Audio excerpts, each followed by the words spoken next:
To remove Face ID, swipe upwards, tap on the settings, scroll down to find lock screen and AOD, tap on it.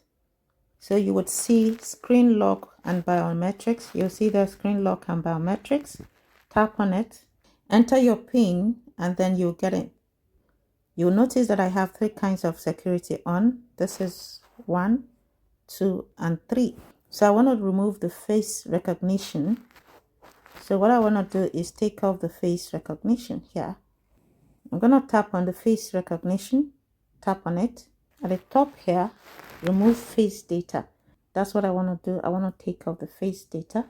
So I'm going to tap on the face data, and down here, you're going to see here, remove face data. Features that use face recognition will be turned off, and that's what I want. I want it completely turned off.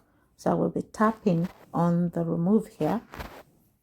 Now, if you look here, you will notice that the face unlock is now turned off. So let's go backwards. So I'm going to tap backwards, and let's see over here. You can now see that the face recognition is turned off. Now it's showing register your face. And that's it. If you like this video, give me a thumbs up and subscribe. I'll see you in the next video.